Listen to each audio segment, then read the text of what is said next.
ኦርቶዶክሶች ሆነው ያን በኦሪት ዘሌዋውያን 11 ላይ የተከለከለውን ባርከው ቀድሰው የሚመገቡ አሉ፣ ተፈቅዶላቸዋል።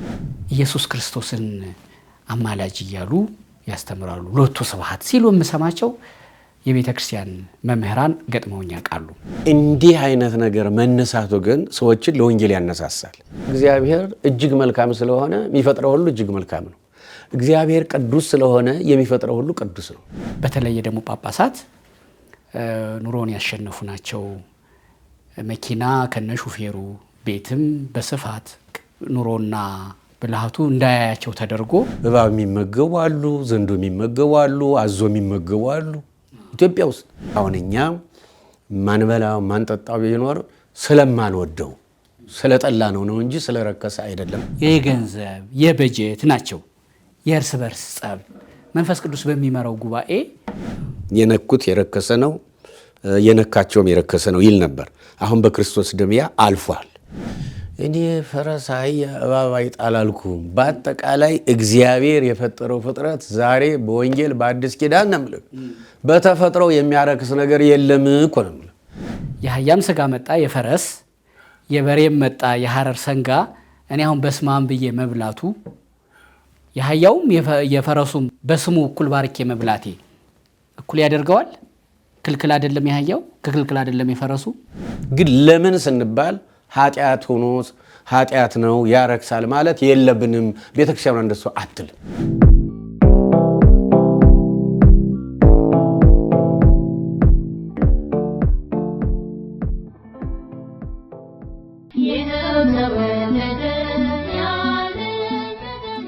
እነሆ በቤተልሔም ሕፃን ተወልዷል።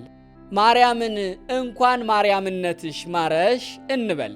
ኑ አብረን እንሂድ ወደ እስራኤል። ሲምባ ትራቭል ማኔጅመንት። ልጆች ሆይ በእናት በአባታችሁ ተመረቁ። ወላጆቻችሁ ይህን ማየት የዕድሜ ዘመን ናፍቆትና ምኞታቸው ነው። ግን ከማዬ ጋር ማን አብሯት ይሄዳል? ደግሞ አባዬ ሀገሩን አያውቀው አይቸገርም? ሲምባ ትራቭል እንደ ልጅ ይታዘዛል፣ እንደ የልጅ ልጅ ይላካል።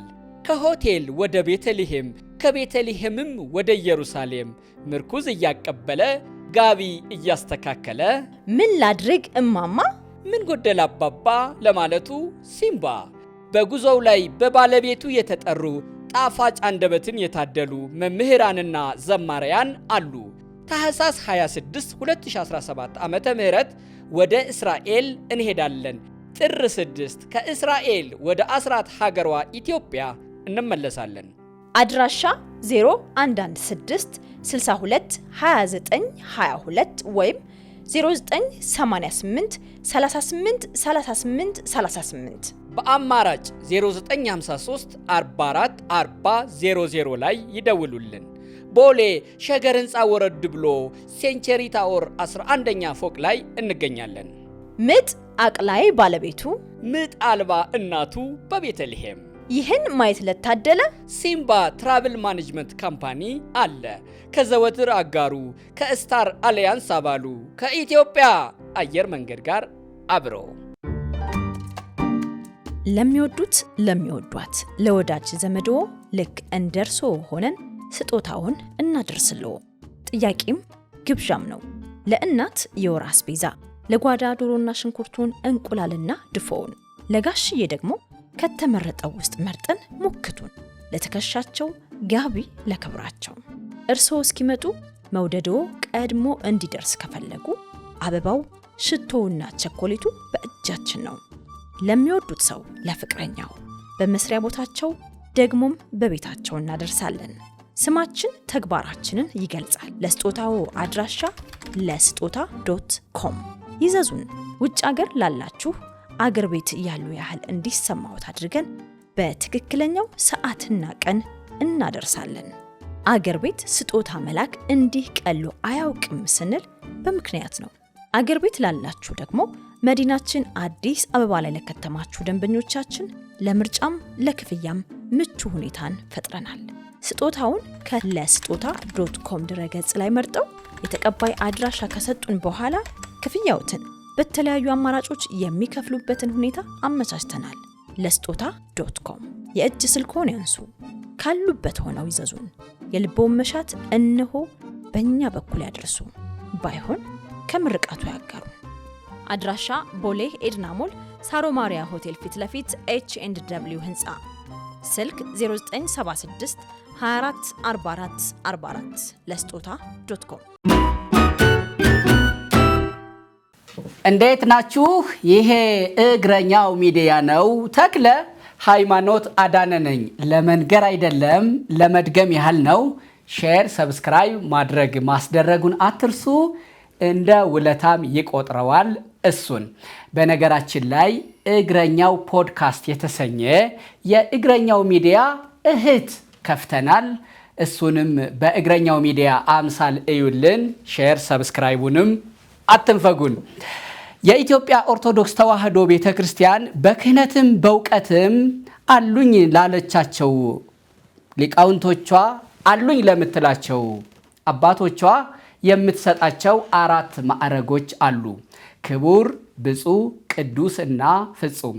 የዛሬ እንግዳዬ ብፁዕ ናቸው። ሁለተኛው ላይ በ3 ጽንፍ የተመደቡ ሰዎች 3 ጎራ ይዘው በተለየ መንገድ እሳቸውን ይገልጿቸዋል። 40 ክንድ የሚርቋቸው ሰዎች እሳቸው እኮ ነፈቀ ተጠራጠረ ናቸው። ሎቱ ስብሐት ኢየሱስ ክርስቶስን አማላጅ ብለው አስተምረዋል የሚሉ በአንድ በኩል አሉ።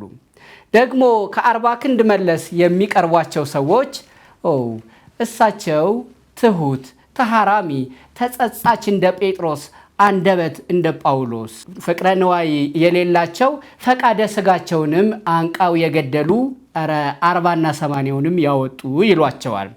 ደግሞ ራቅ ብለው ያሉ በፕሮቴስታንቱ ዓለም ያሉ ወገኖች፣ በተሐድሶውም ክንፍ ያሉ እህት ወንድሞች የኛ ሰው በኦርቶዶክስ ይሏቸዋል። ለመሆኑ ይሄን ሁሉ በግራም በቀኝም የሚባሉትን ያውቃሉ ወይ? ስለሚባለውስ ሰምተው ያውቃሉ ብለን መጠየቁን አልፈነው የእሳቸው እምነትና አስተምህሮ ምን እንደሚመስል ግን ልንጠይቅ ነው። አንድ ሊቀ ጳጳስ የቃል ኪዳን ባለቤቱ ሀገረ ስብከቱ ናች ትባላለች። የኒህ አባት ባለቤታቸው በአሜሪካ ደቡብ ካሊፎርኒያና አላስካ ሀገረ ስብከት ነው። ደግሞ ሙሉ ስማቸው ብፁዕ አቡነ በርናባስ ይባላሉ። እኔና ብፁዕነታቸው ከእናንተ ጋር ነን፣ እናንተም እኛን ምሰሉ። ብፁዕ አቡነ በርናባስ እንኳን ወደ እግረኛው ስቱዲዮ ከነበረከቱ መጡልኝ። በስመ አብ ወወልድ ወመንፈስ ቅዱስ አሐዱ አምላክ አሜን። እንኳን በሰላም ቆያችሁን። ያገናኘን አምላክ እግዚአብሔር አምላክ የተመሰገነ ይሁን፣ አሜን። በዛው አንደበቶ ይሄ ምን ይላል? እግረኛው ሚዲያ ነው። እንኳን በድጋሚ መጡልኝ ብፁዕ አባታችን። ደህና አሉ ብፁዕነቶ? እግዚአብሔር ይመስገን። እንዴት አሉ? ደህና ነኝ እግዚአብሔር ያው ይመስገን። ቀደም ሲል መግቢያ ያልኳቸው ነጥቦች አሉ። እግረኛው ያልከው ያው የሚዲያ ሰዎች እግረኞች ስለሆኑ እግረኞች ስለሆኑ ልክ ጌታ ሐዋርያትን ከፀሐይ መውጫ እስከ መግቢያዋ ሄዳቸው አስተምሩ ሁሮ መሃሩ እንዳለው ማለት ነው። የምትሰበስቡት በየሀገሩ ያለውን ኢንፎርሜሽን እየሄዳችሁ ስለሆነ ማለት ነው። እግረኛው እሱ አንዱ እሱ ነው። እውነት ነው። ትልቁ ትርጉም እሱ ነው። ደግሞ እርሶ መጽሐፉንም ከጠቀሱ አይቀር መጽሐፉ ላይ እዛውም መልካም ዜናን የሚያመጡ እግሮች ምንኛ የታደሉ ናቸው፣ እግረ ለምለም ይባላል ለማለት ነው። መልካም ዜናን ነው የምናመጣው ለእናንተ ልናሰማ የምንሰራቸው ፕሮግራሞች እንደ ብፁዕነቱ አይነት ታላላቅ ሰዎችን አንደበታቸው የሚጣፍጡ ደግሞም ንግግራቸውም እጃቸውን በረከት የሞላ ሰዎችን ነው የምናቀርበው። ይሄ መልካም ዜና ነው ለማለት ነው። የመጽሐፍ ቅዱስ ድጋፍም አለን።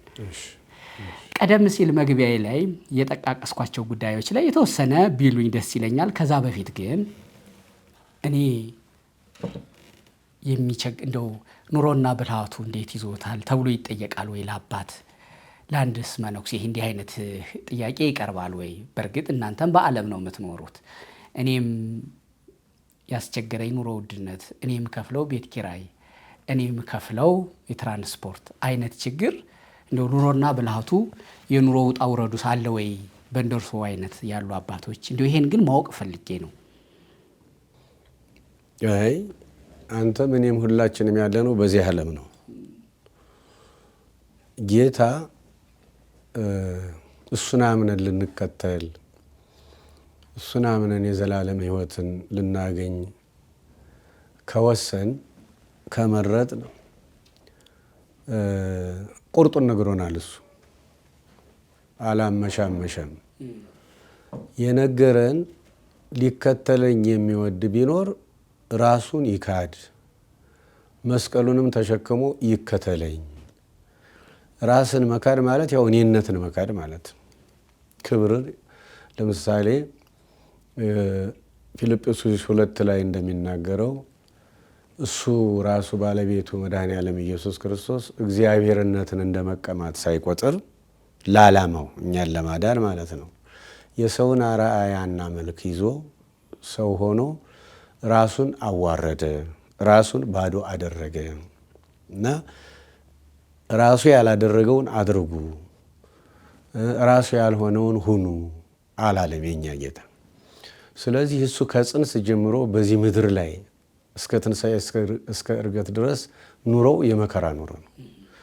ስለዚህ ሊከተለኝ የሚወድ ቢኖር ራሱን ይካድ ብቻ ሳይሆን መስቀሉን ተሸክሞ ይከተለኝ። መስቀል ማለት መከራ ማለት ነው፣ ፈተና ማለት ነው። ከዚህም ሁሉ ጋር በዓለም ሳላችሁ መከራ አለባችሁ ነው የሚለው። መከራ ደግሞ ኑሮንም ያጠቃልላል ብዬ ነው። በእርግጥ መቼም እኔ ያለሁበት ሀገር በስጋ የተሻለ እውነት የሁሉ ችግር እንኳን ቢገጥመኝ መንግስት ቤት ሰጥቶን ኖር ዳቦ ገዝቶ በላ የሚባልበት ሀገር ነው። ስርዓቱን አክብሬ ሕጉን ጠብቄ እስከኖርኩ ድረስ ማለት ነው። የሆነ ሆኖ ግን ዋናው ነገር በዚህ ዓለም ስንኖር እኛ ከጌታ የተነገረልን ወይም የነገረን በዓለም ሳላችሁ መከራ አለባችሁ። ያ መከራ ሲተነተን ብዙ አይነት ነው። አንዱ የኑሮ ውድነት ይሄ ነው። ስለዚህ እንዳልከው አንዱ የኑሮ ውድነት ነው። አሁን የኢትዮጵያ ሕዝብ ራሱ አሁን ይሄን እያጣጣመ ነው ያለው ማለት ነው መከራው። አዎ ምንም ራሱ በጣም ሀብታሞች የሚባሉትም ባለስልጣኖች የሚባሉትም እኮ በሰላም የሚኖሩ እንዳይመስልህ። ስጋዊ ሆዳቸው ቢሞላ ቢለብሱ ይደላቸው ውስጣቸው በጣም ጭንቀት አለባቸው። በተለያየ ባለስልጣኖች የራሳቸው የሆነ ጭንቀት አለባቸው። ባለ ሀብቶች የራሳቸው የሆነ ጭንቀት አለባቸው። ስለዚህ ሁሉም በዚህ ዓለም ያለው ሁሉ እንደው በጊዜው ማለጊዜው ደስ ይበላችሁ።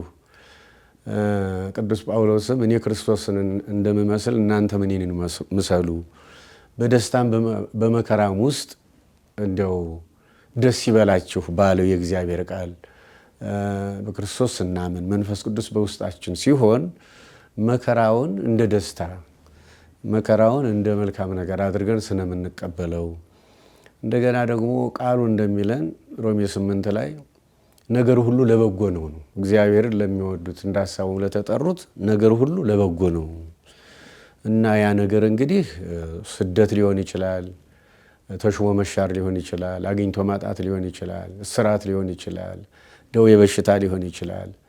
ሁልጊዜ ላማኞች ከዚህ ሁሉ በስተጀርባ ይሄን የሚያስንቅ ሌላ ደስታ አለ እና ያን እያሰብን እንደገና ደግሞ ለጊዜው የሚደርስብን ፈተናም ደግሞ የሚያልፍበት ጊዜ እንዳለ፣ ምክንያቱም ሁሉን የሚያሳልፍ ጌታ ነው ከኛ ጋር ያለ። ያን እያሰብን እንድንጓዝ ነው እንጂ ዓለም ራሷ የመከራ ምድር ናት። ምክንያቱም ታላቁ ዘንዶ የተባለው ዲያብሎስ ከሰማይ ወደ ምድር ከተጣለበት ጊዜ ጀምሮ እዚያ ራእይ 12 ላይ አይደለም አንተ እንደመጣው ራእይ 12 ላይ ራእይ 12 ላይ በሰማይ ታላቅ ሰልፍ ነበረ ነው የሚለው። በቅዱሳን መላእክትና በርኩሳን መላእክት መካከል ማለት በዲያብሎስና ቅዱሳን መላእክትን በሚመራው በቅዱስ ሚካኤል መካከል ይላል እንግዲህ መጽሐፉ። እና ከታላቅ ውጊያ በኋላ መቼም የእግዚአብሔርን ስም የያዘ ነው የሚያሸንፈው። ቅዱሳኑ አሸነፉ፣ ቅዱስ ሚካኤል አሸነፈ እና ያ የተሸነፈው ከሰማይ ወደ ምድር ወደቀ፣ ተጣለ ነው የሚለው። እና ያን ጊዜ ሰማያት ደስ ይበላችሁ፣ በቀንም በሌሊት የሚከሳችሁ ወንድሞቻችን የሚከሰው የወንድሞቻችን ከሳሽ ከሰማይ ወደ ምድር ስለተጣለ እናንተ ካሁን በኋላ ሁከት የለባቸው ደስ ይበላችሁ አለና ለምድርና ለባህር ግን ወዮላቸው። ምክንያቱም መናፍስት አይተኙ፣ አያንቀላፉ፣ አይደክሙ፣ ፉልታይም ነው የሚሰሩ ቀንም ሌትም። ስራቸው ደግሞ ወርከር ናቸው። አዎ ስራቸው ደግሞ እኛ በሰላም እንዳንኖር በነገሮች ሁሉ እኛን መዋጋት ነው። ስለዚህ ያለ ነው በውጊያ ዓለም ስለሆነ አይደንቀንም ማለት ነው። የሆነ ሆኖ ይሄ ኑሮ ክብደት ይሄዳል ይመጣል። ስለዚህ በአሁኑ በኑሮ ውድነት ብዙም ደግሞ እርስዎ ብፁዕነቶ አሜሪካን ሀገር እንደሚኖሩ በዛ ሀገር እንደው ቢደክምም ድገዛ እንዳለ ነገሩኝ እንጂ እዚህ ሀገር ውስጥም በተለየ ደግሞ ጳጳሳት ኑሮን ያሸነፉ ናቸው። መኪና ከነ ሹፌሩ ቤትም በስፋት ኑሮና ብልሃቱ እንዳያያቸው ተደርጎ ኑሮና መከራውን ያሸነፉ ናቸው ሲባል ስለምሰማ ነው። በአባቶች ማለቴ ነው። የአሜሪካውም የዚህም ያው እርስዎ ሊቀ ጳጳስ ኖት። እዚህም ቢኖሩ ቤተ ክርስቲያን ኑሮን አሸንፋ እንድትኖር አድርጋ ብዙ ነገር አሟልታለች። የብር የኑሮ ችግር የለም። እንዲያውም ብዙ ጊዜ ሲባል ነበረ። በእርግጥ ይሄኛውን ሀሳብ ለእርስዎ ማንሳት ተገቢ አይደለም። ጵጵስና ይሄ ሁሉ መጋደያ የሆነው ኑሮን ማሸነፊያ መንገድም ስለሆነ ነው ሲባል ተደጋግሞ ስለሰማሁ በእርስዎ ልክም ደግሞ አቂም ሰው ስላገኘው መጠየቅ ፈልጌ ነው። አይ አሁን መኪና ብር አሁን የምትለው አሁን ለኑሮ ሰላም ይሰጣል ብለህ ነው? ግን አለ ይስጥ አይስጥም የሚሰጣቸው ስላሉ። አዎ መቼም ያው ለሚሰራ ደሞዙ ይገባል ብሏል ቅዱስ ጳውሎስ። እና ይሄ መላ ዘመናቸውን 1600 እስካሁን ድረስ መላ ዘመናቸውን በረሃብ ሲማሩ ማለት ነው። ሲማሩ ቅኔ ሲማሩ፣ ዜማ ሲማሩ፣ አቋቋም ሲማሩ፣ ቅዳሴ ሲማሩ፣ በአጠቃላይ የቤተ ክርስቲያኗን ሙያ ሲማሩ አባቶች ገና ከመጀመሪያው መጀመሪያ የወላጆቻቸውን ቤት ትተው ወደ ሌላ ክፍለ ሀገር ሄደው አይደለ የሚማሩ። እንዳይወስዷቸው ትዳር መስርታችሁ ኑሮ አግኝታችሁ ዘር እንድትተኩ እንዳይሏቸው ያው ሸሽተው ነው የሚሄዱ ለእውቀት ሲባል እና በመከራ ነው የሚኖሩ። እንዲያውም ተማሪ በሞተ በ7 ዓመቱ ተምሮ ይመጣል ትላለች እናቱ። በሄደበት ወይ ወንዝ ወስዶታል፣ የሞላ ወንዝ ወይ አብሬ በልቶታል፣ ወይ ወረርሽኝ በሽታ ብቻ በሆነ ምክንያት ሞቷል። እሷ ግን ተምሮ ይመጣል እያለች ነው የምትጠብቀው። እና እንዲያውም ልጇ ምንድነው ሊማር በሄደበት ጎጆዎች ተቃጥለው ይመስለኛል ያው እሳት ተቃጥሎ ሞቷል ልጇ። ይሄን ስትሰማ የመጀመሪያው ስንኝ ጠፋኝ። ሁለተኛው ምንድነው የሚለው ቀለም ገባው አሉ እሳት ሆነ ልጄ። ቀለም ገባው አሉ እሳት ሆነ ልጄ። እሳት እንደበላው ሰምታችል። እና ምንድነው ከገበሬው ቁራሽ እየለመኑ ያው ገበሬውም ያውቃል በሱ እርዳታ እንደሚማሩ ያውቃል። ቁራሽ እየለመኑ ያላቸው ይሰጣሉ፣ የሌላቸው ደግሞ ለዛሬው ይለፈን ይላሉ። ጥሬዋን እንትን እያሉ ጥሬዋን ቁራሿን እየበሉ ከውሻ ጋር እየታገሉ አዎ። አሁን በዚያ መከራ ውስጥ በዚያ ፈተና ውስጥ ላለፉ አባቶች ምንም ይሄ አሁን ደግሞ በዘመናቸው እነዚህ ደግሞ መኪና ለምሳሌ ስራን ያቃላል ያቀላጥፋል። አቀበት ሲወጡ ቁልቁለት ሲወርዱ ከአንዱ አውራጃ ከአንዱ ወረዳ ወደ አንዱ ወረዳ ሲሄዱ መኪናው ጥሩ ነው። አሁን ብዙ የነሱ መኪኖችን እንዳየኋቸው ከሆነ ቶዮታ እቃ የሚጭኑ ሲያስፈልግ ይገለጡና እቃ ይጫንባቸዋል፣ ሲያስፈልግ ደግሞ ይከደኑና ይሄዱባቸዋል። እና ብዙ ጊዜ ለአቀበት ለቁልቁለት ለኮረብታ ለምን እንትን ያሉ ናቸው እንዳየኋቸው ብዙዎቹ ማለት ነው። እና ዋናው ነገር የአባትነት ዓላማቸውን እስከተወጡ ድረስ ይሄ ኢምንት ነው። ሳይኖርም ኑረዋል። አሁንም ይሄ የሚያስደስታቸው አይመስለኝም። ዋናው አባቶችን የሚያስደስታቸው ቤተ ክርስቲያኗ በወንጌል ስታድግ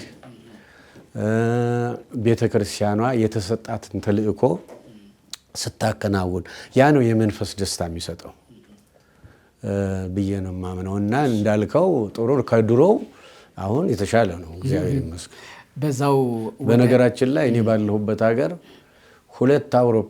ሁለት የግል አውሮፕላን ያላቸው ፓስተሮች አሉ። ብዙ የአሜሪካን ፓስተሮች በግል አውሮፕላን ነው የሚሄዱ እና የኛ አሁን ምንም ያው እንዳልከው በችግር ካለ ዓለም እቺው ትንሽ እንደው የተሻለች ሆና ነው እንጂ እንደዚህ አይነትም አለ በዓለም ዙሪያ ማለት ነው። እና ይሄን ያህል አይደለም። ዋናው በዓላማው እየኖሩበት ነው ወይ? ዓላማቸውን እየተወጡ ነው ወይ? ዓላማቸውን መንፈስ ቅዱስ እየመራ እየባረከላቸው ነው ወይ? በምእመናን ዘንድስ እንዴት ነው የሚታዩ? አርአያነታቸው፣ ምሳሌነታቸው የቱን ያህል ነው? ይሄን ነው እንጂ ይሄ ማቴሪያሉ ቁሳቁሱ ምንም ጊዜያዊ ነገር ነው። ችግርም ቢኖር ኖረውበታል፣ ያውቁታል። ደግሞ እንዲህ አይነቱም ደግሞ ቢመጣ ጥሩ ነው። አይ ጥሩ። ምናልባት ያነሳ ነው በዚሁ ወደ ቅዱስ ሲኖዶስ በዓመት 2 ወደሚደረገው በዛውም ለመግባት እርስዎም በአጋጣሚ ከአሜሪካ እዚህ መጥተው ያገኘሁት ለዚሁ ጉዳይ ነው። በቀጥታ ወደዚህኛው ጉዳይ ዘው ብለን ከምንገባ መግቢያ ላይ ስላቸው የነበሩት 1-3 ጉዳዮችን አንስቼ ነበር። እንደው ልለፈው ብዬ ነበር፣ ግን ካነሳሁት አይቀር ፊት ለፊት ምናልባት የሚሉት ካለ እስኪ ላንሳላቸው ብዬ ነው። 3 ወገኖች በግራም በቀኝም እኔ በደረስኩበት ነው በእኔ ጥናት 3 ወገኖች አይ ነፈቀ ያው የመናፍቅ ስርወ ቃሉ ነፈቀ ነው፣ ኢየሱስ ክርስቶስን አማላጅ እያሉ ያስተምራሉ፣ ሎቱ ስብሐት ሲሉ የምሰማቸው የቤተ ክርስቲያን መምህራን ገጥመውኝ ያውቃሉ። ይሄ 40 ክንድ ራቅ ያሉ ቅድም እንዳልኩት ደግሞ በጣም የቀረበውት ደግሞ ታራሚ ተጸጻች እንደ ጴጥሮስ አንደበታቸውም እንደ ጳውሎስ ነው፣ ፈቃደ ስጋቸውም አንቀው የገደሉ የሚሉ ብዙ ናቸው። በውጭ ያሉት ደግሞ የእኛ ሰው በኦርቶዶክስ ይሏቸው እያሉ ቪዲዮዎችን ሁሉ እየወሰዱ ይለጥፋሉ። ይህን ሲሰሙ ከጠቀማቸው የእኛ አስተምሮ እኔ የቤተ ክርስቲያንን አስተምሮ ነው ማስተምረው፣ የውጭም ወሰደው የምን ይማሩበት እሰየው ይስሙት የሚል ደስታ ነው የሚሰማዎት? ወይስ ደግሞ እንዲቆራርጠው ቤተ ክርስቲያን ውስጥና አባቶችን ለመከፋፈል እኔንም ባልዋልኩበት ለመዋል ብለው ያሳዝኑታል? ሀሳቡ የትኛው ነው? መቼም ካልካቸው 3 ነጥቦች ውስጥ የማልቀበለው ቢኖር ሁለተኛውን ነው። ይሄ ተሐራሚ እንትን ምን ያልከው አሁን የደረደርከው እሱ ከኔ ጋር አብሮ አይሄድም። ያን አይነት ሰውም አይደለሁም። እውነቱን ለመናገር መሆን ግን ይፈልጋሉ። መሆንም አልፈልግም። መሆንም አልፈልግም ስልህ ሰው ሳያውቀው መንፈስ ቅዱስ ብቻ በሚያውቀው ከሆነና እሱ ቢያድለኝ ይፈልጋለሁ። ታራሚ በሆን እንዳልከው ያልከውን በሆን ደስ ይለኛል። ያ ደግሞ ከሆነ ሰው ሳያውቀው ነው። ሰው እያወቀው ሰው ይሄን ደግሞ እያወራው ከሆነ ይሄ ነገር ከንቱ ነው ለእኔም። ወንጌሉን የሚለው ሉቃስ 6 ላይ ለምሳሌ ስለ መልካሙ አገልግሎታችሁ፣ ስራችሁ፣ ስለ ትሩፋታችሁ ሰዎች ሲያወድሷችሁ ያን ጊዜ አልቅሱ ነው የሚለው። ምክንያቱም ስራችሁ ሁሉ ከንቱ ሆኖ ቀረ ነው የሚለው። ይልቁንም ስለ መልካሙ ስራችሁ ሰዎቹ ሲነቅፏችሁ ማቴዎስ 5 ላይ ይነግረናል። በስሜ ያልሆነ ስም ሲሰጣችሁ ታሪካችሁ ሲበላሽ ያን ጊዜ ደስ ይበላችሁ ነው የሚለው። ምክንያቱም የልብን የሚያውቅ እሱ ነው። ስራን የሚባርክ እሱ ነው። ዋጋ ከፋይም እሱ ነው። ሰው ነው። ሁሉም ነገር ከንቱ ነው እና እንዳልከው ብሆን ደስ ባለኝ ያልከውን ግን ብሆን ደግሞ ደስ የሚለኝ ሰው ሳያውቀው መንፈስ ቅዱስ ብቻ እያወቀው ያውም ደግሞ እሱን የሚያስደስተኛ ስራ እንሰራለን ማለት እንደው መቼም በእኛይቱ አይምሮ እንደው አንዱ ከአንዱ ትንሽ የተሻለ ስለሚመስለን ነው እንጂ ሁሉም በሱ ፊት ሁሉ አረየ ወህውረ አለው ነው። ሁሉም በትክክል በድሎ አገኘው ነው። የሚያኖረን ቸርነቱ ብቻ ነው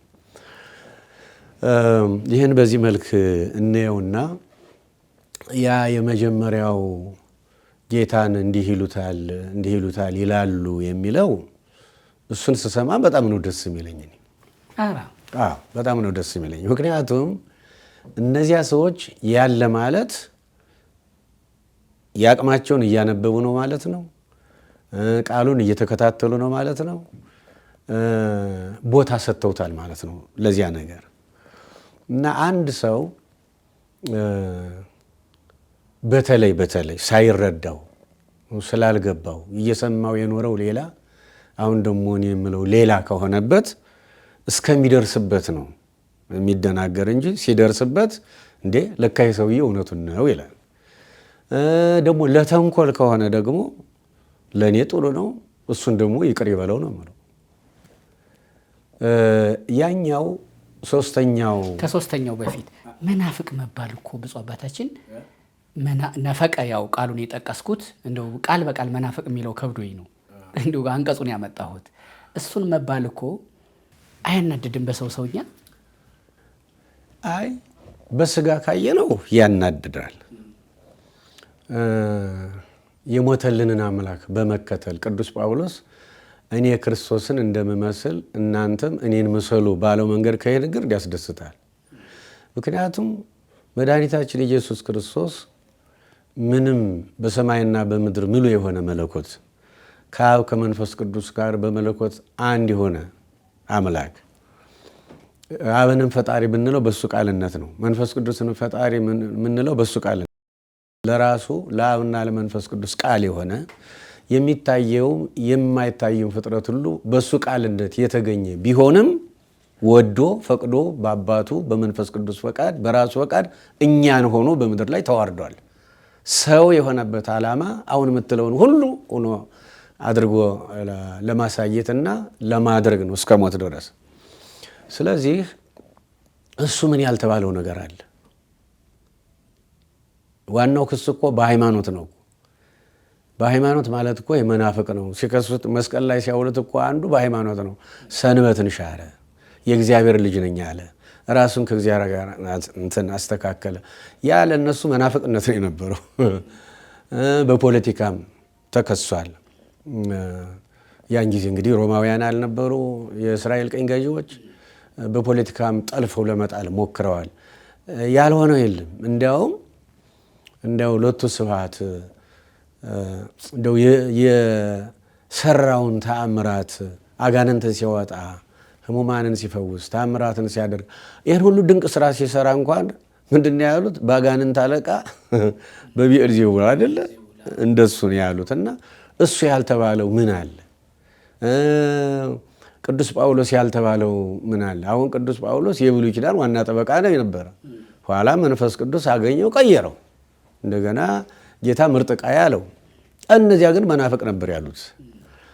እና የሆነ ሆኖ በአገልግሎት ውስጥ መነሳት፣ መውደቅ፣ መነቀፍ፣ የተናገረውን ነገር በተናገረው መደገፍ ይሄ ያለ ነገር ነው ማለት ነው። እንዲህ አይነት አቧራ መነሳት የተለየ ግን ዋናው ነገር እንዲህ አይነት ነገር መነሳቱ ግን ሰዎችን ለወንጌል ያነሳሳል። እስኪ ጌታን ይሄን ያለው ለምንድን ነው? ከዚያ ጥቅሶች ይኖራሉ እኔ የጠቀስኳቸው። እነሱን ደግሞ ማፍረሻ ቃል ባገኝ ብሎ ደግሞ ያነባል ወይ ይጠይቃል። ስለዚህ እንቅስቃሴው ተጀመረ ማለት ነው። ሄዶ ግን እውነት ነው የምታሸንፍ።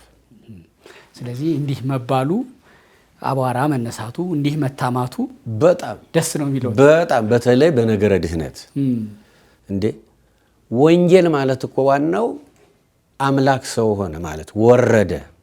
አምላክ ሰው ሆኖ ተወለደ። በዮርዳኖስ ተጠመቀ። በገዳመ ቆሮንቶስ ጾመ። የመጀመሪያው መምህር፣ የመጀመሪያው ካህን በሰውነቱ ማለት ነው። የመጀመሪያው ወንጌላዊ፣ የመጀመሪያውና የመጨረሻው ሊቀ ካህናት ሆኖ ማድረግ የሚገባንን ነገር ሁሉ ሰርቶ አሳየ። የአርአያነት የምሳሌነት ስራውን ሲጨርስ ስለኛ እግሮቹ እጆቹ ተቸነከሩ። የጀርባው ስጋ አልቆ አጥንቱ በረዶ እስኪመስል ድረስ ስለኛ ተገረፈ። አክሊለ ሦክ ደፋ። በመስቀል ላይ ተሰቀለ። መለኮት የተዋሃደውን ደሙን አፈሰሰልን። መለኮት በተዋሃደው ደሙ ካሳ ከፈለ። ከዲያብሎስ ባርነት ከዘላለም ሞት ነፃ ወጣን። እሱ ስለኛ በተሰዋ ጊዜ በእግዚአብሔርና በእኛ መካከል የነበረ የጥል ግድግዳ ፈረሰ። የጠላት ዲያብሎስ ራስ ተቀጠቀጠ። ዓለመ ሲኦል ባዶውን ቀረ። ተዘግቶ የኖረ ዓለመ ገነት ተከፈተ። በዓለመ ሲኦል የነበሩ በእሱ የምሕረት አዋጅነት ወደ ዓለመ ገነት ተሸጋገሩ። እሱም በኋላ ሶስተኛው ቀን ሞትና መቃብርን ድል አድርጎ ተነሳ። ልክ በድንግል ማርያም ማኅፀን ድንግልናዋ እንዳለ ገባ፣ ድንግልናዋ እንዳለ ወጣ። ልክ እንደዚያ ሁሉ በጎልጎታ መቃብር መግነዝ ፍቱልኝ አላለ፣ መቃብሩን ክፈቱልኝ አላለ። መቃብሩ እንደተዘጋ ተነስቶ ነው የታየ። ተነስቶ የታየው በተዋህዶ ነው። ለዚህ ነው ቅዱስ ጴጥሮስ ሞተ በስጋ ወሐዮ በመንፈስ፣ በስጋ ሞተ፣ በአምላክነቱ ኃይል ተነሳ በተዋህዶ እና በክብር አረገ። ዳግም ይመጣል፣ ዓለማት ያልፋሉ፣ ሙታን እንነሳለን። በቸርነቱ በእሱ ቸርነት በቀኙ እንቆማለን። የዘላለም መንግስትን ወርሰን ከእሱ ጋር ለዘላለም በደስታ እንኖራለን። ወንጌል ይሄ ነው። ያመነ የተጠመቀ ይድናል፣ ያላመነ ይፈረድበታል።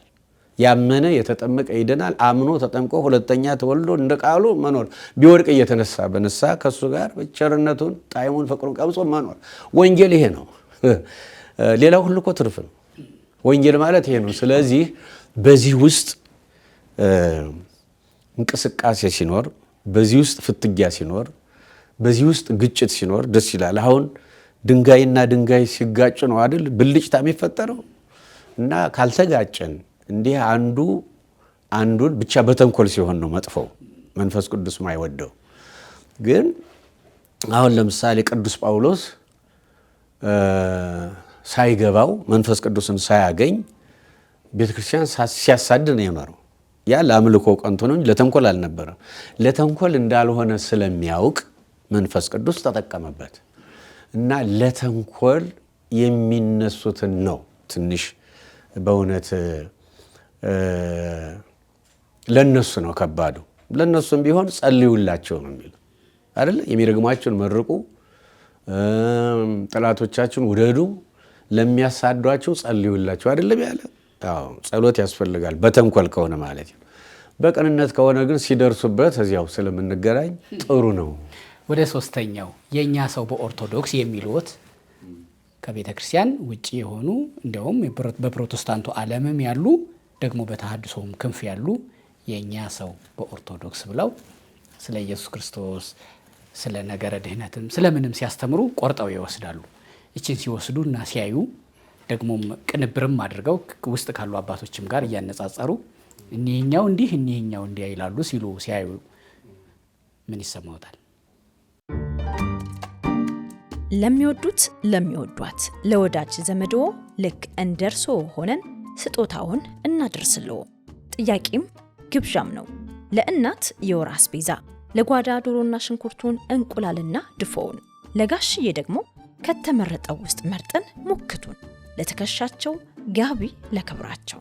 እርስዎ እስኪመጡ መውደድዎ ቀድሞ እንዲደርስ ከፈለጉ አበባው ሽቶውና ቸኮሌቱ በእጃችን ነው። ለሚወዱት ሰው ለፍቅረኛው በመስሪያ ቦታቸው ደግሞም በቤታቸው እናደርሳለን። ስማችን ተግባራችንን ይገልጻል። ለስጦታው አድራሻ ለስጦታ.com ይዘዙን። ውጭ አገር ላላችሁ አገር ቤት ያሉ ያህል እንዲሰማዎት አድርገን በትክክለኛው ሰዓትና ቀን እናደርሳለን። አገር ቤት ስጦታ መላክ እንዲህ ቀሎ አያውቅም ስንል በምክንያት ነው። አገር ቤት ላላችሁ ደግሞ መዲናችን አዲስ አበባ ላይ ለከተማችሁ ደንበኞቻችን ለምርጫም ለክፍያም ምቹ ሁኔታን ፈጥረናል። ስጦታውን ከለስጦታ.com ድረገጽ ላይ መርጠው የተቀባይ አድራሻ ከሰጡን በኋላ ክፍያዎትን በተለያዩ አማራጮች የሚከፍሉበትን ሁኔታ አመቻችተናል። ለስጦታ.com የእጅ ስልክዎን ያንሱ፣ ካሉበት ሆነው ይዘዙን። የልቦውን መሻት እነሆ በእኛ በኩል ያድርሱ። ባይሆን ከምርቃቱ ያጋሩ። አድራሻ ቦሌ ኤድና ሞል ሳሮ ማሪያ ሆቴል ፊት ለፊት H&W ህንፃ፣ ስልክ 0976 24 44 44 ለስጦታ.com። እነሆ በቤተልሔም ሕፃን ተወልዷል። ማርያምን እንኳን ማርያምነትሽ ማረሽ እንበል። ኑ አብረን እንሂድ ወደ እስራኤል። ሲምባ ትራቭል ማኔጅመንት። ልጆች ሆይ በእናት ባባታችሁ ተመረቁ፣ ወላጆቻችሁ ይህን ማየት የዕድሜ ዘመን ናፍቆትና ምኞታቸው ነው። ግን ከማዬ ጋር ማን አብሯት ይሄዳል? ደግሞ አባዬ ሀገሩን አያውቀው አይቸገርም? ሲምባ ትራቭል እንደ ልጅ ይታዘዛል፣ እንደ የልጅ ልጅ ይላካል። ከሆቴል ወደ ቤተልሔም፣ ከቤተልሔምም ወደ ኢየሩሳሌም ምርኩዝ እያቀበለ ጋቢ እያስተካከለ ምን ላድርግ እማማ፣ ምን ጎደል አባባ ለማለቱ ሲምባ በጉዞው ላይ በባለቤቱ የተጠሩ ጣፋጭ አንደበትን የታደሉ መምህራንና ዘማሪያን አሉ። ታኅሳስ 26 2017 ዓመተ ምህረት ወደ እስራኤል እንሄዳለን። ጥር 6 ከእስራኤል ወደ አስራት ሀገሯ ኢትዮጵያ እንመለሳለን። አድራሻ 0116 62 29 22 ወይም 0988 38 38 38 በአማራጭ 0953 44 40 00 ላይ ይደውሉልን። ቦሌ ሸገር ህንፃ ወረድ ብሎ ሴንቸሪ ታወር 11ኛ ፎቅ ላይ እንገኛለን። ምጥ አቅላይ ባለቤቱ፣ ምጥ አልባ እናቱ በቤተልሔም። ይህን ማየት ለታደለ ሲምባ ትራቭል ማኔጅመንት ካምፓኒ አለ። ከዘወትር አጋሩ ከስታር አሊያንስ አባሉ ከኢትዮጵያ አየር መንገድ ጋር አብረው ስለ ኢየሱስ ክርስቶስ ስለ ነገረ ድህነትም ስለምንም ሲያስተምሩ ቆርጠው ይወስዳሉ። እቺን ሲወስዱና ሲያዩ ደግሞም ቅንብርም አድርገው ውስጥ ካሉ አባቶችም ጋር እያነጻጸሩ እኒህኛው እንዲህ እኒህኛው እንዲያ ይላሉ ሲሉ ሲያዩ ምን ይሰማውታል? የኛ ሰው ቢሉ ጥሩ ነው፣ እኔም የኔ እላቸዋለሁ። ዋናው ነገር በመድኃኔዓለም በኢየሱስ ክርስቶስ አዳኝነት አምነው በአብ በወልድ በመንፈስ ቅዱስ ስም ተጠምቀው ሁለተኛ ከእግዚአብሔር የተወለዱ ሁሉ የኔ ናቸው። እንዴት በለኝ። ወነአምን በአሐቲ ቅድስት ቤተክርስቲያን፣ በአንዲቷ ቅድስት ቤተክርስቲያን እናምናለን። ኤፌሶን 4 ላይም አንዲት ጥምቀት፣ አንዲት ሃይማኖት፣ አንዲት ቤተክርስቲያን አለች ነው የሚለው። በምድር ላይ ያለችው ያው የሃይማኖታችን መግለጫ እንደምታውቀው ወነአምን በአሐቲ ቅድስት ቤተክርስቲያን፣ በአንዲት ቅድስት ቤተክርስቲያን እናምናለን ማለት ወንጌሉ ተሰጥቷል።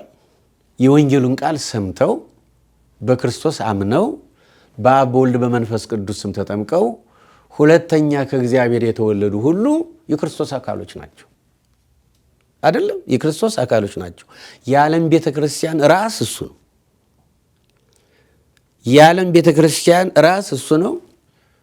እኔ አንዱ የአካሉ ክፍል ነኝ፣ አንተም አንዱ የአካሉ ክፍል ነህ። ሁላችንም ነጭም ጥቁርም ቢጫም ቀይም ሴትም ወንድም አይደለም የሚለው ገላትያ 3 ላይ በሷ አምነን የተጠመቅን ሁሉ ግሪካዊ፣ ዕብራዊ፣ ሮማዊ፣ ነጭ ጥቁር፣ ባሪያ፣ ጨዋ፣ ሴት፣ ወንድ ማለት የለም።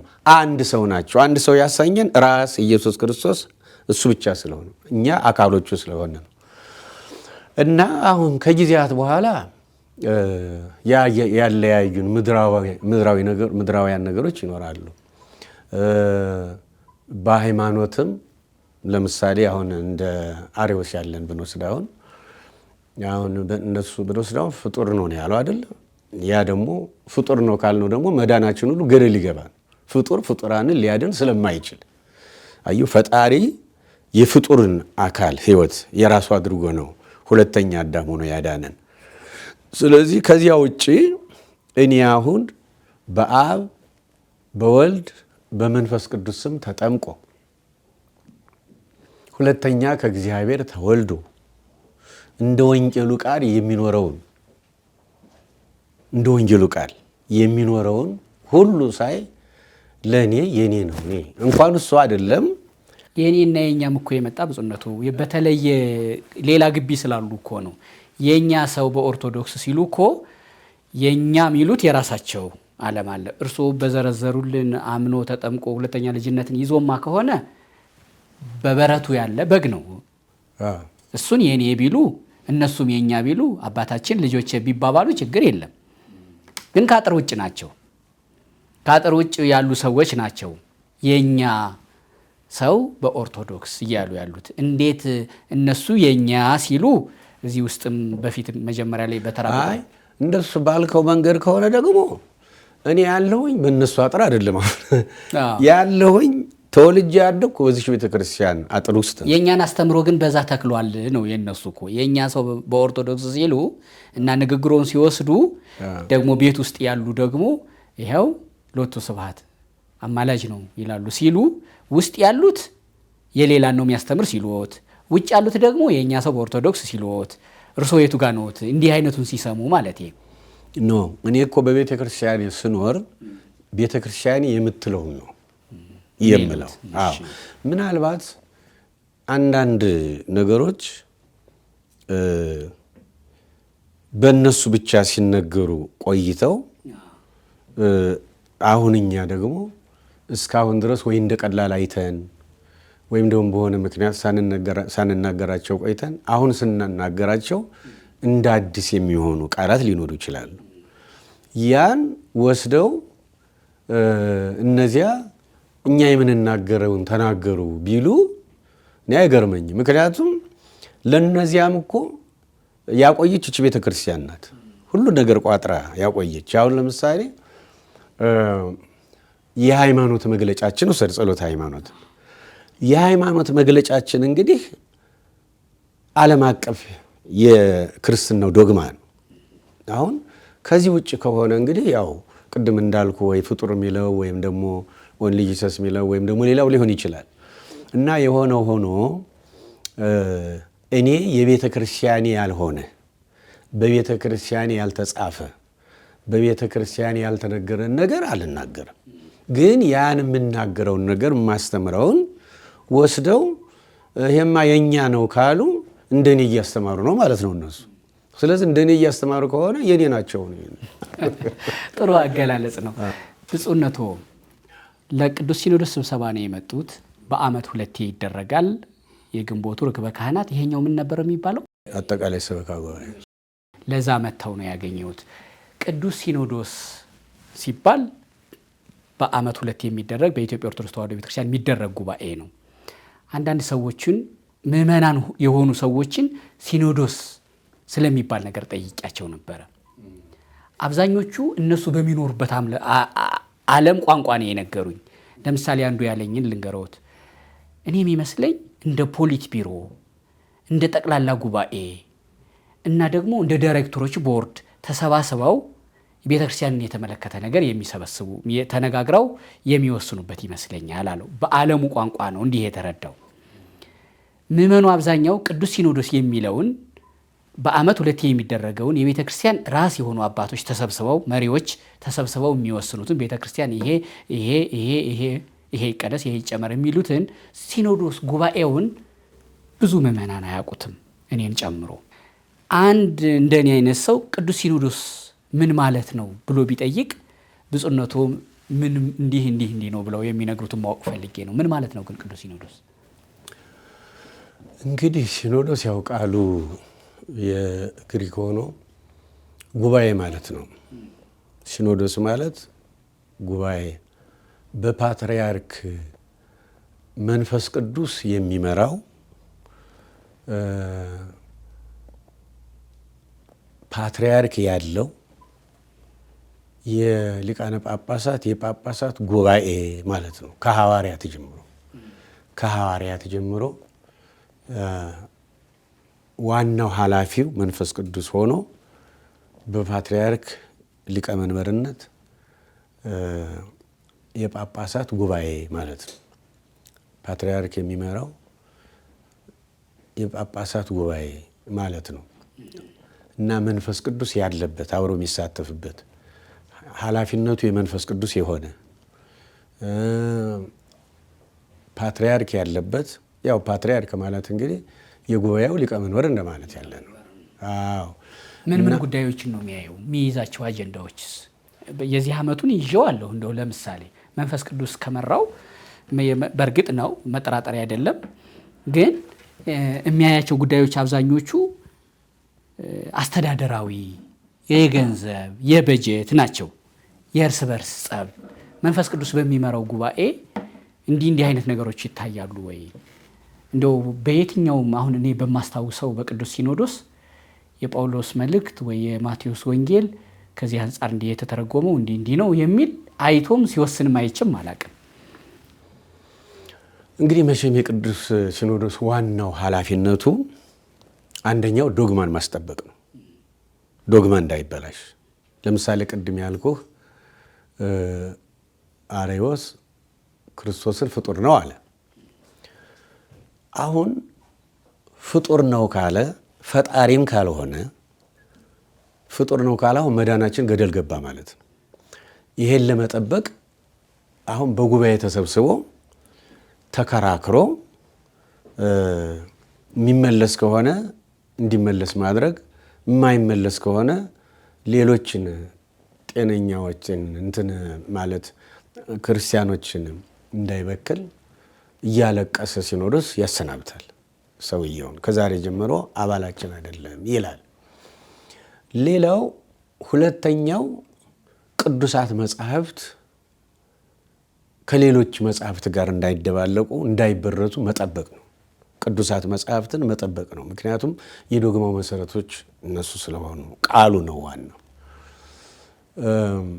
ሌላው ደግሞ ሶስተኛው ለምሳሌ ቀኖናን መፍጠር፣ ቀኖናን ማሻሻል፣ በቀኖና ቤተክርስቲያን እንድትመራ ማድረግ ነው እና ይህንና ይህን የመሰሉ ናቸው። ለምሳሌ የመጀመሪያው ሲኖዶስ በሐዋርያት ሥራ ምዕራፍ 15 ውስጥ ያለው የመጀመሪያው ሲኖዶስ የተካሄደው ኢየሩሳሌም ውስጥ ነው። በእውነት 1 ዓመት ነው የፈጀባቸው። ለምን?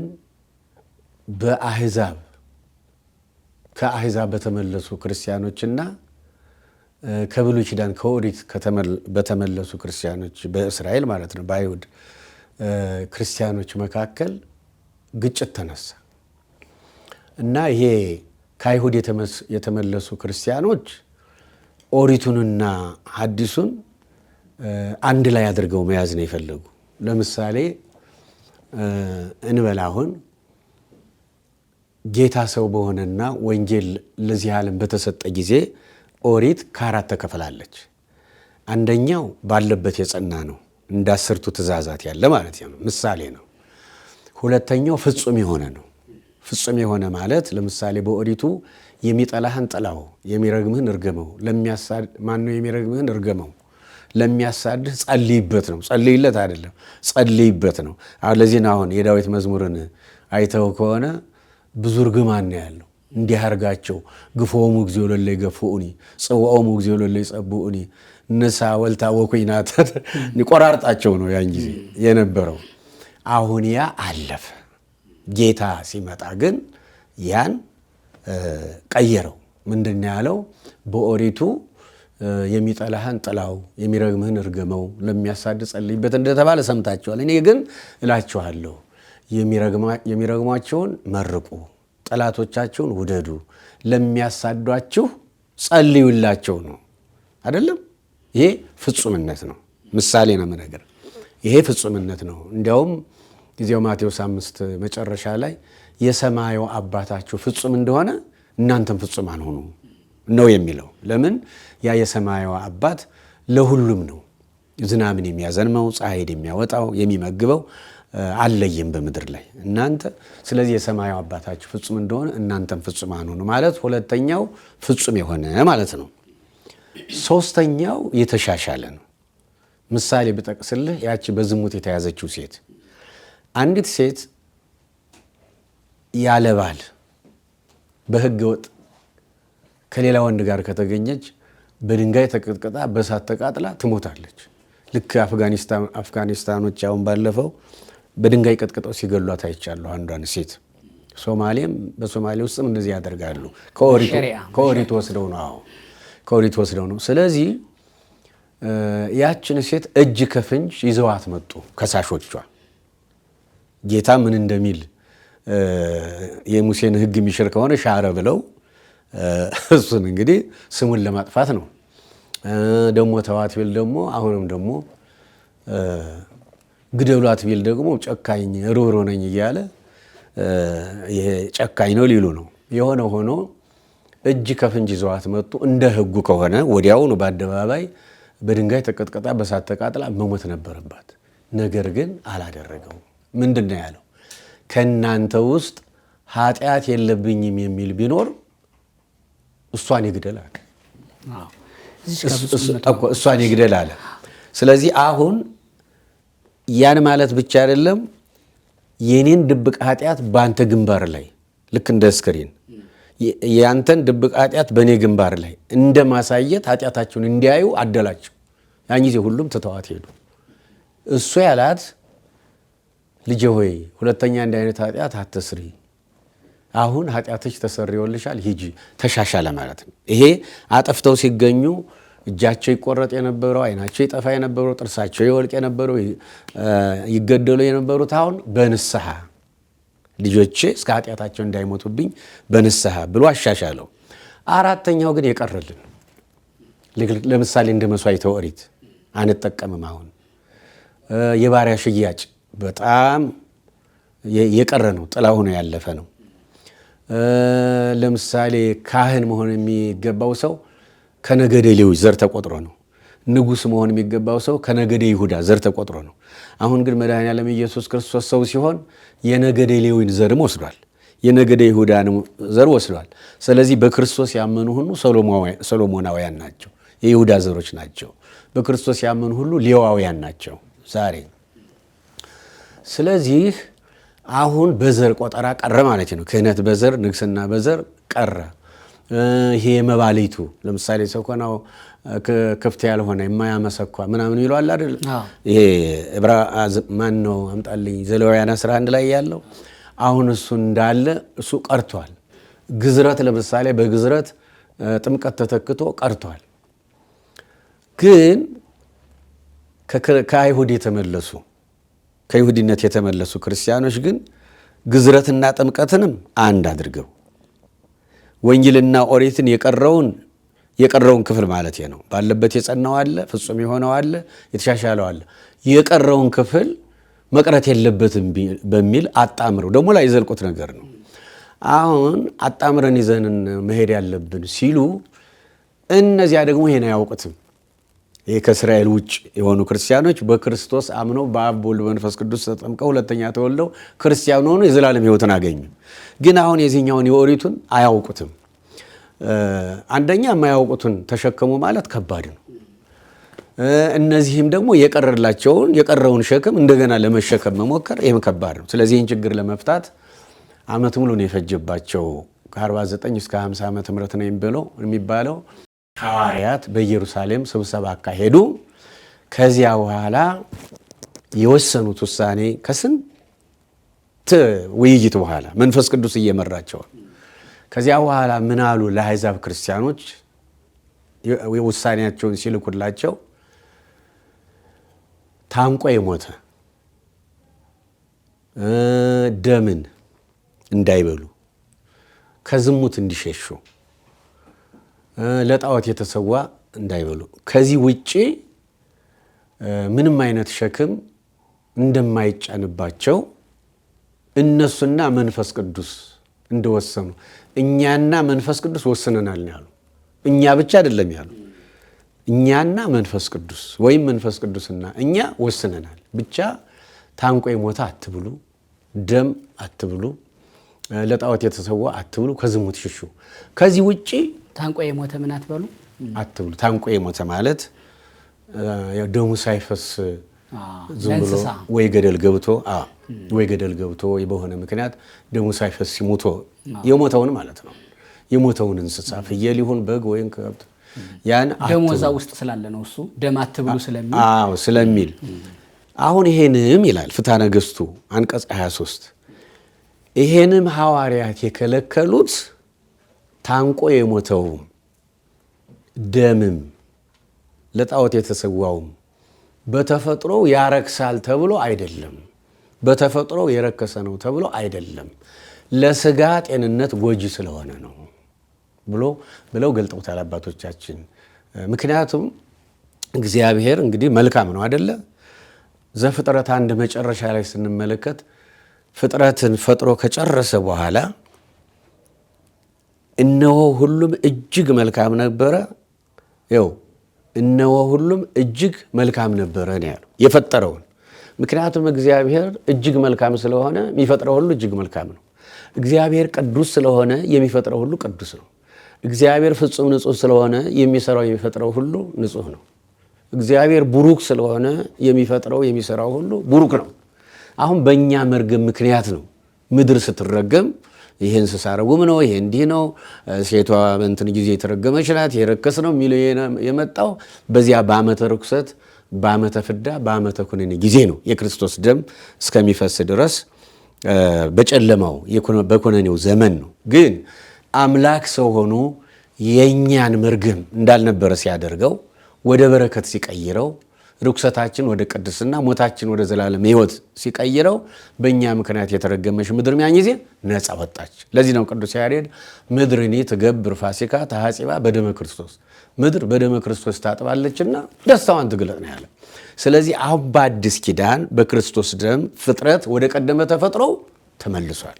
ስለዚህ አሁን እኛ ማንበላው ማንጠጣው ቢኖር ስለማንወደው ስለጠላ ነው እንጂ ስለረከሰ አይደለም። እና ልላ የፈለግኩት አሁን ይሄ ግዝረቱ የመባለይቱ ይሄ በኦሪቱ ይህን አታድርግ ትረክሳለህ፣ ይህን አትንካ ትረክሳለህ፣ ይህን እንትን አትበል ትረክሳለህ የሚለው ነገር አልፏል። እና ቢያልፍም በእርግጥ በቀኖና መልክ ምንጠቀምበት አለ፣ በልማድ መልክ ምንጠቀምበት አለ። ለምሳሌ በቀኖና መልክ ስንጠቀም አሁን ሴቶች በየወሩ 7 ቀን ይዘጉ ነበር በጎጆ።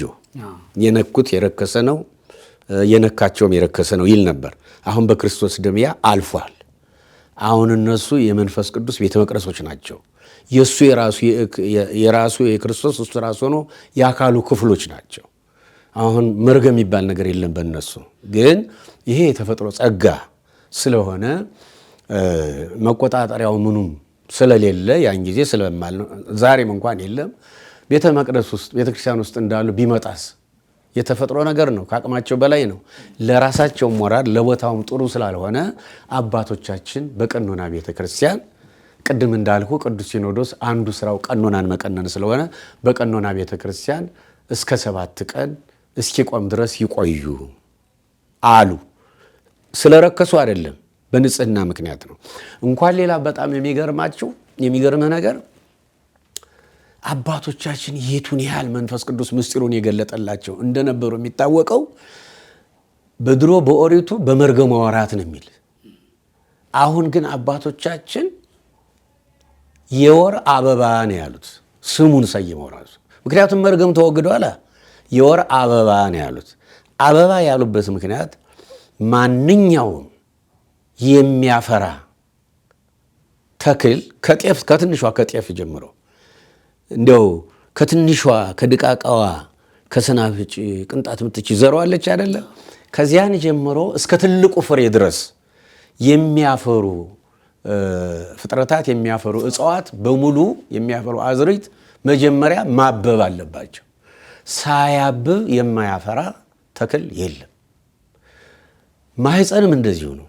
ሳያብብ የምትወልድ ሳታብብ የምትወልድ ሴት የለችም አይደል? የለችም። ስለዚህ አበባ ነው ያሉት። በየወሩ የሚመጣ ከእግዚአብሔር የተሰጣቸው ጸጋ የወር አበባ ብለው ነው ያለፉት ማለት ነው። ስለዚህ አሁን ያ ቀርቷል። ቢቀርም ግን በቀኖና እየተጠቀምንበት ነው። በልማድ ደግሞ ሰኮናቸው ክፍት ያልሆነ የማያመሰኩ ምናምን የሚባሉትን አሁን ብዙዎቹ ኢትዮጵያውያን አንበላም። ብዙዎቹ ነው እንጂ ኢትዮጵያውያን በሙሉ አላልኩ።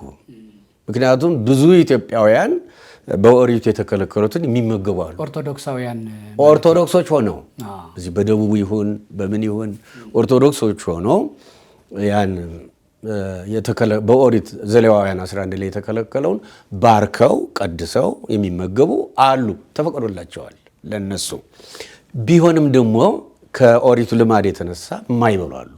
ይሄ የአገር ልማድ ነው። ግድ ብሉ አይባልም፣ ግድ አትብሉም አይባልም።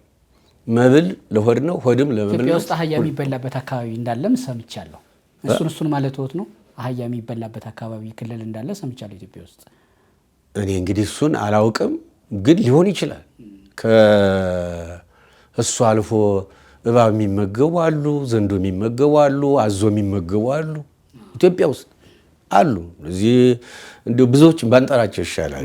ስለዚህ ከኦሪቱ የተነሳ በጣም የማይወዷቸው አሉ፣ መብታቸው። ለምሳሌ ማር ማይልስ አለ። ብፁዕ አቡነ ጎርጎርዮስ የኢትዮጵያ ቤተክርስቲያን ታሪክ ላይ ገልጠውታል። ይሄን ማር ማይልስ አለ፣ ወተት ማይጠጣ አለ በተፈጥሮ ስለጠላቸው ነው እንጂ የሚያረክሰው ነው አይደለም።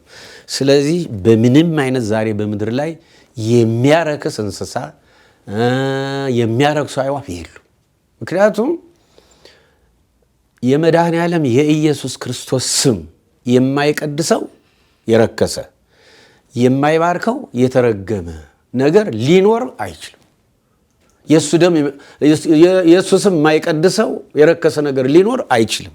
ከዚህም ሁሉ ጋር ደግሞ ፍጥረት ወደ ቀደመ ተፈጥሮው ተመልሷል። ስለዚህ አሁን ዋናው ነገር ወደ ሲኖዶሳችን ስንመጣ ሴንሲቲቭ ነገር ስለሆነች ያጥሩልኝ እችኛዋን። የትኛዋን?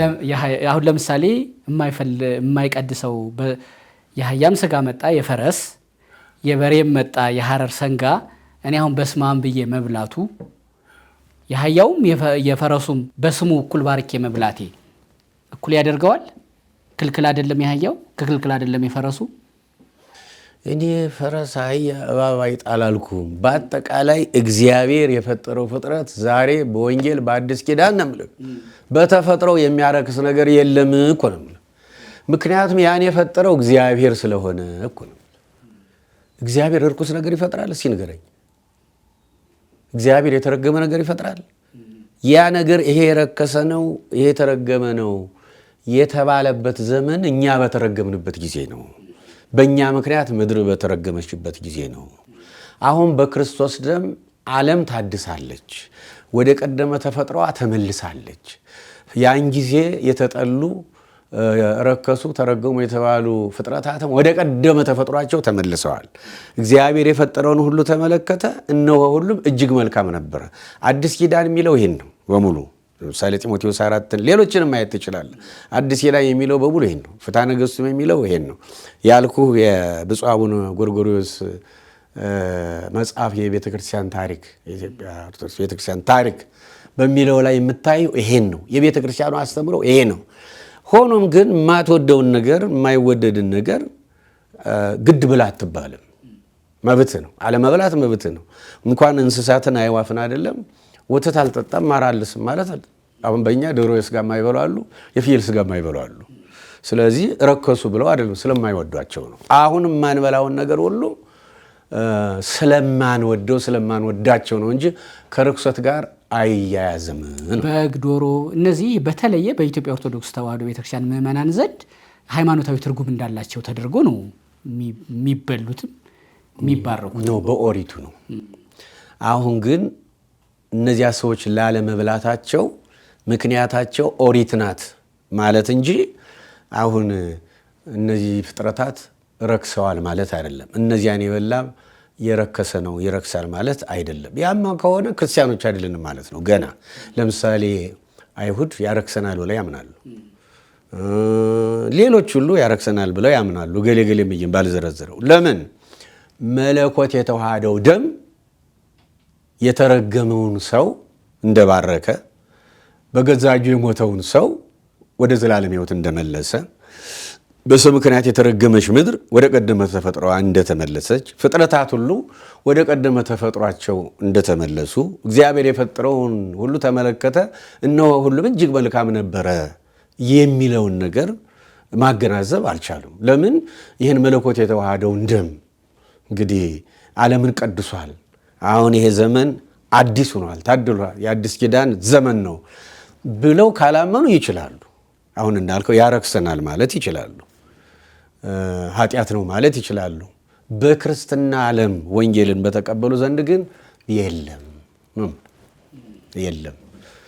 እና ስለዚህ ሰው ግን ባህሉን ቢያከብር ጥሩ ነው። አሁን ለምሳሌ አሜሪካኖችን እንውሰድ። አህያ አይበሉም፣ ፈረስ አይበሉም፣ እኛ ማንበላቸውን አዕዋፍ አይበሉም። አንዲት ተርኪ የምትባላለች ትልቅ ግዙፍ እንዳሞራ ያለች እንደዚህ እንደ ዳክያ ያለች እሷ ካልሆነ በቀር አይጥ አይበሉም፣ እባብ አይበሉም እንደ ቻይና፣ አህያ አይበሉም እንደ ኮሪያ፣ ውሻ አይበሉም እንደ ኮሪያ፣ አህያ አይበሉም እንደ ኩባ። ግን ኦሪት ከልክላቸው ሳይሆን ልማዳቸው ባህላቸው ስላልሆነ ነው። አባቶቻቸው አይበሉም ነበር፣ እነሱም አይበሉም። ለምሳሌ ኮሪያ ብትር እንግዳ መቀበያው ትልቅ የከበረ ምግብ ውሻ ነው። በአሜሪካን ሀገር አንድ ውሻ ታርዶ ከሚበላ እንደ 100 ሰው ቢሞት ይሻላቸዋል። ይህን ያህል ነው ለውሻ ያላቸው ፍቅር። እንደገና ደግሞ የእሱን ስጋ መብላት ማለት በጣም ከባድ ነው አሜሪካን ሀገር እና ያ የሀገር ልማድ ነው። እኛም አሁን ማንበላቸው እንስሳት አዕዋፍ በሙሉ የሀገር ልማድ ናቸው ብለን ነው መውሰድ ያለብን ነው እንጂ ሃይማኖታዊ ክልከላ የለም። በሃይማኖት አይከለከልም። በሃይማኖት አይከለከልም። እሺ ብፁዕነቱ በሐዲስ ኪዳን አጋንንትን ኢየሱስ ክርስቶስ ከሰው ሲያስወጣ አጋንንት ማረፊያ ይፈልጉ ስለነበረ ወደ እሪያዎች እንግባ አሉ። እሪያዎችም በውሃ ውስጥ ነው ያሉት። ስለዚህ የባህር ምግቦች ከሚባሉት አንዱ እሱ ነው እና አጋንንት ያለበትንስ መብላት ሃይማኖታዊ ነው ወይ ብዬ ነው። አዎ ጌታ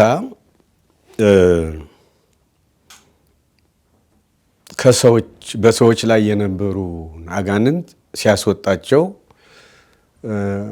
ፍቀድልን ወደ እሪያዎች እንግባ ብለውታል። እውነትም ከሰዎች ወጥተው ወደ እሪያዎች ገብተዋል። እሪያዎችም ወዲያው ወደ ባህር ውስጥ ገብተው ሞቱ። እችም አጋንንት ያደሩበት ሁልጊዜ ሞት ነው።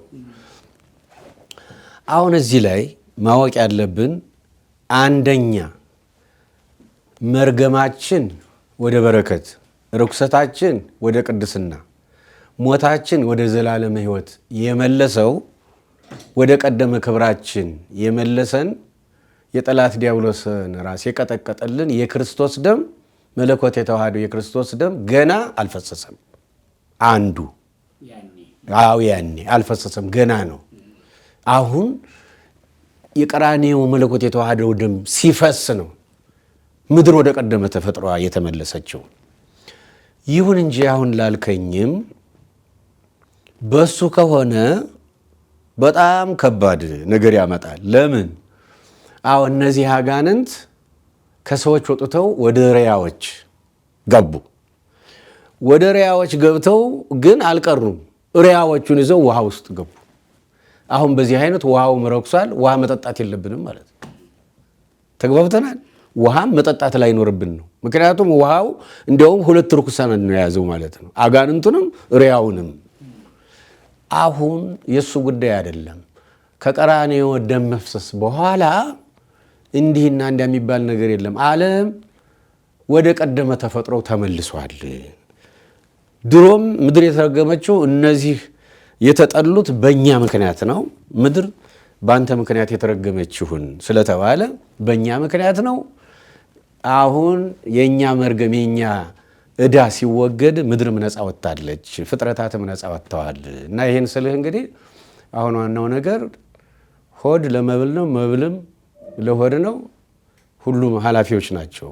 ቁም ነገር የለውም። መንፈስ ቅዱስ ስለ ምግብ የሚለው ነገር የለም። ግን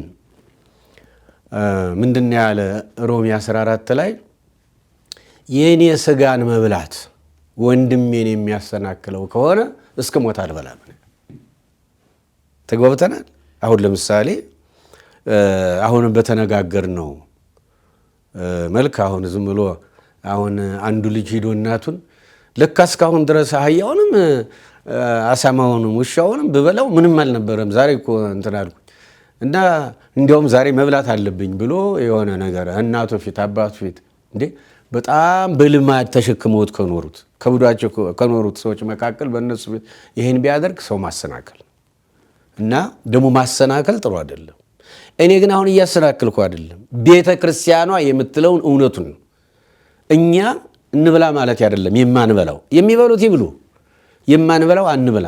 ግን ለምን ስንባል ኃጢአት ሆኖ ኃጢአት ነው ያረክሳል ማለት የለብንም። ቤተ ክርስቲያኗ እንደሱ አትልም። ቤተ ክርስቲያኗ ስለ ክርስቶስ የደም ዋጋነት የሰራውን ስራ ዓላማውን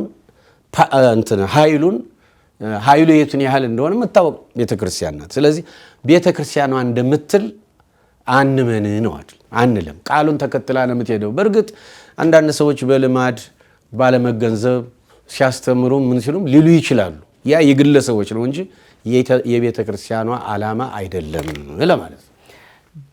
ብፁዕነቶ ቤተ ክርስቲያን እኮ ስለ ቅዱስ ሲኖዶስ ስለሆነ እያነሳን የመጀመሪያውን ቅዱስ ሲኖዶስ በኢየሩሳሌም ብለው ነው ወደዚህኛው ሀሳብ የገባ ነው።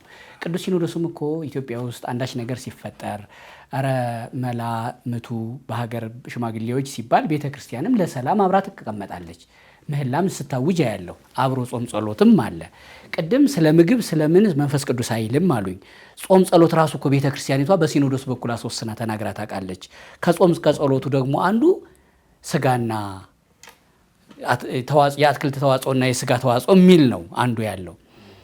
ጾምን እኮ አመጋገብንም እኮ ቤተ ክርስቲያን ታዛለች ብዬ ነው። አንደኛ አመጋገብንም ስታዝ የሚመገበውንም አይነት በእርግጥ በዘልማድ ነው አሉኝ እርስዎ፣ እኔ አላቅም ነበረ። ግን ስለ አመጋገብም ጾም ጸሎትም ሲባል ቤተ ክርስቲያን እያዘዘች አይደለም ወይ ብዬ ነው። አመጋገብ ምንም አይልም ስላሉኝ ነው መንፈስ ቅዱስ። አሁን በጾም ጊዜ ስለማንበላቸው ምግቦችና እነዚህን አንበላም ያረክሳሉ ማለት በጣም ልዩነት አላቸው። እኔ የምልህ እነዚህን እንስሳት አዕዋፍ እግዚአብሔር የፈጠረውን በተፈጥሮ የረከሰ ነው እንበል አትልም ቤተ ክርስቲያናችን። እና ዋናው ነገር ቤተ ክርስቲያኗ ያረክሳሉ አትልም፣ ኃጢአት ነው አትልም። ባጭሩ ይሄ ይያዝልኝ። በጾም ጊዜ ደግሞ ስጋን አንበላም፣ ወተት አንጠጣም፣ ቅቤ የመሳሰሉትን አንወስድም አይደለ? አሁን እነዚህን ምግቦች በጾም ጊዜ ያረክሳሉ ብላ አይደለም ቤተክርስቲያኗ ምናምነው እኛ ስለሚያረክሱ አይደለም፣ ለስጋችን ኃይል ስለሚሰጡብን ነው። ስጋ ኃይል ካገኘ ደግሞ ወደ ኃጢአት ስለሚገፋፋን ነው። መቼም ስጋ በፋፋ ቁጥር ኃጢአት ነው ትዝ የሚለው። ስለዚህ የስጋን አቅም ለማሳወቅ አቅሙን ለመቀነስ መንፈሳዊ ሕይወታችን ወደ እግዚአብሔር መንፈስ ቅዱስ እንዲጠጋ ራሳችን እንድናይ ነው እንጂ ስለሚያረክሱ አይደለም። ወተቱም ቅቤውም ወይም ስጋውም ማንበላው ስለሚያረክሰን ሳይሆን ለስጋችን ኃይል ስለሚሰጥብን ነው። ተመልካቾቻችን የእግረኛው ሚዲያ ስፖንሰሮቻችንን ለማስታወስ ነው። ቀደም ብለን እግረኛው ፖድካስት የሚል አማራጭ ቻናል ከእንዲህ አይነት ጠንከር ያሉ ጉዳዮች ደግሞ ለስለስ ተብሎ ደገፍም የቤተሰብ ጨዋታ የሚመስሉ ህይወትና ልምድን የምንቀስምበት የቀሰሙ ሰዎች የምናቀርብበት ሚዲያችን፣ እሱን ሼር ሰብስክራይብ አድርጉልን። ሲምባ ትራቭል ወደ ኢየሩሳሌም ለመውሰድ ለገና ለልደት ጉዞ ምዝገባም ጀምሯል። በኢየሩሳሌም የሚኖርን ቆይታ የበለጠ አስተማሪም አዝናኝም እንዲሆን ሲምባ ትራቭል በትጋት ይሰራል። እሱ አንዱ የእግረኛው ስፖንሰራችን ነው። ለስጦታ በየትኛውም ዓለም ሆናችሁ ኢትዮጵያ ላሉ ወዳጅ ዘመዶቻችሁ እናንተ የመጣችሁትን ያህል ስጦታችሁ እንዲደርስ በር ተንኳኩቶ ሰርፕራይዝ እንዲደረጉ ስትፈልጉ www.ለስጦታ.comን ጎብኙ። ደግሞ ለበለጠውም ስልክም ሁሉም አድራሻ አላቸው፣ አግኟቸው። እኛ እንቀጥላለን። ቅድም ስለ ቅዱስ ሲኖዶስ የመጀመሪያው በኢየሩሳሌም ስለመደረጉ አንስተውልኝ ነበር። አሁን የሰሞኑ የቅዱስ ሲኖዶስ ጉባኤ ከያዛቸው 28 አጀንዳዎች በጣም ብዙ ናቸው። አብዛኞቹ እንዲህ አይነት ባህሎቹን ቀኖናን ማሻሻል ሳይሆኑ አብዛኞቹ አስተዳደራዊ ናቸው። ይሄ የፈተና ውጤት ነው ወይ ብዬ ነው። ለምሳሌ የመክፈቻ ንግግር የቅዱስ ፓትርያርኩን የቅዱስ ሲኖዶስ ልዕልናና ሕልውናን በተመለከተ የሚጋፋው አለ ማለት ነው። ፈተናውም አለበት ማለት ነው። በእርግጥ አለ። ሀገራዊ ሰላምና የቤተክርስቲያን አንድነትን በተመለከተ፣ የአዲስ አበባ ሀገረ ስብከት አስተዳደር ጉዳዮችን በተመለከተ፣ አዲስ አበባ ሀገረ ስብከት ጽሕፈት ቤት የቀረበ ጥያቄን በተመለከተ ኦሲኤን ቴሌቪዥን ጣቢያ የቀረበውን ጥናት በተመለከተ፣ በዲግሪ ደረጃ ማስተማር እንድንችል ይፈቀድልን፣ ይህን በተመለከተ፣ በጋሞ ገፎ ሀገረ ስብከት በተመለከተ፣ በዚጊት አቡነ ገብረ መንፈስ ቅዱስ የተመለከተ፣ በኤድመንተን ሀገረ ስብከት እያለ ይቀጥላል። የአስተዳደር እንደው የመጨረሻው የሰበታ ጌቴሰማኒ ጥበባት ገዳም እርዳታ ጥያቄን በተመለከተ፣ የወልዲያ ምስራቀ ፀሐይ ቅድስት ማርያም መንፈሳዊ የቋሚ ሲኖዶስ አባላት ምርጫን በተመለከተ እንዲህ እያለ የሚቀጥል ነው። በጀት አስተዳደራዊ ጉዳዮችን የተመለከተ ነው። ቅድም በሁለተኛ ደረጃም ቅዱስ ሲኖዶስን ልዕልና በተመለከተ ይላል። ራሱ በልዕልናው ጉዳይ ይመክራል። ደግሞ የሚያያቸው ጉዳዮችም ራሱ የቅዱስ ሲኖዶስን ሳይሆን እዛ ቦታ የተፈጠሩ አስተዳደራዊ ጉዳዮችን ነው። ፈተና ሳለበት ወይ ማየትስ የነበረበት ይሄን ጉዳይ ነው ወይ ቅዱስ ሲኖዶስ